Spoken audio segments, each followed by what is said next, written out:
I think as leaders, we have to set the example. Mandy Galmasti has left her 10-year tenure as Grand Chief of the Council of the Crees in Quebec and has thrown her hat into the race of federal politics.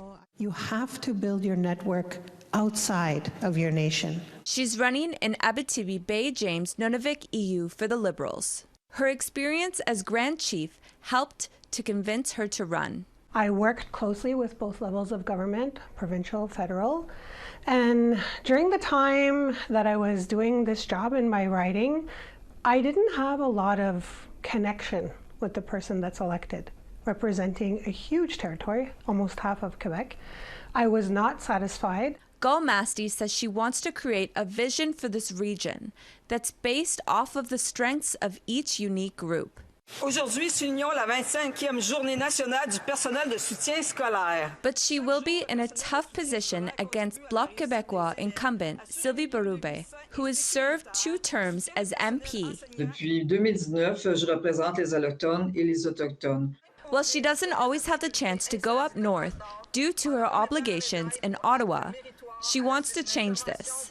Ce qui est important, c'est que j'y vais quand même assez souvent jusqu'à Chibougamau. Et ce que je veux faire aussi au Nunavik, c'est d'ouvrir un bureau à Coudjouac. J'en avais parlé avec le président Pita d'ailleurs. Berube is referring to Pita Atami, the president for Makiyavik, the legal representation for Inuit in Quebec and Labrador. In the past, Atami pushed for Nunavik and northern Quebec to have their own riding. APTN News spoke with him about this in 2023. People talking about reconciliation. This is part of reconciliation, wanting a representative from the region instead of having someone that's south of us that don't know my realities.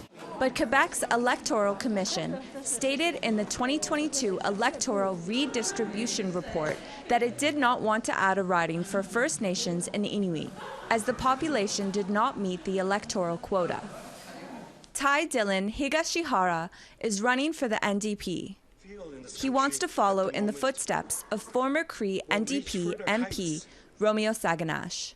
The NDP has a strong track record in making sure that Indigenous voices are represented and structural change is enacted. And so I wanted to do the same for the Inyo Cree, the Inuit, and and various other communities that don't have sort of a seat at the table.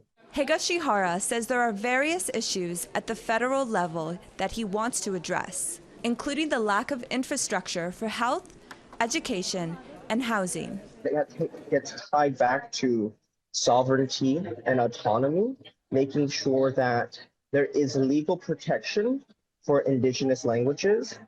Conservative candidate Steve Corriveau did not respond to our request for interview. Savannah Craig, APTN National News, Montreal.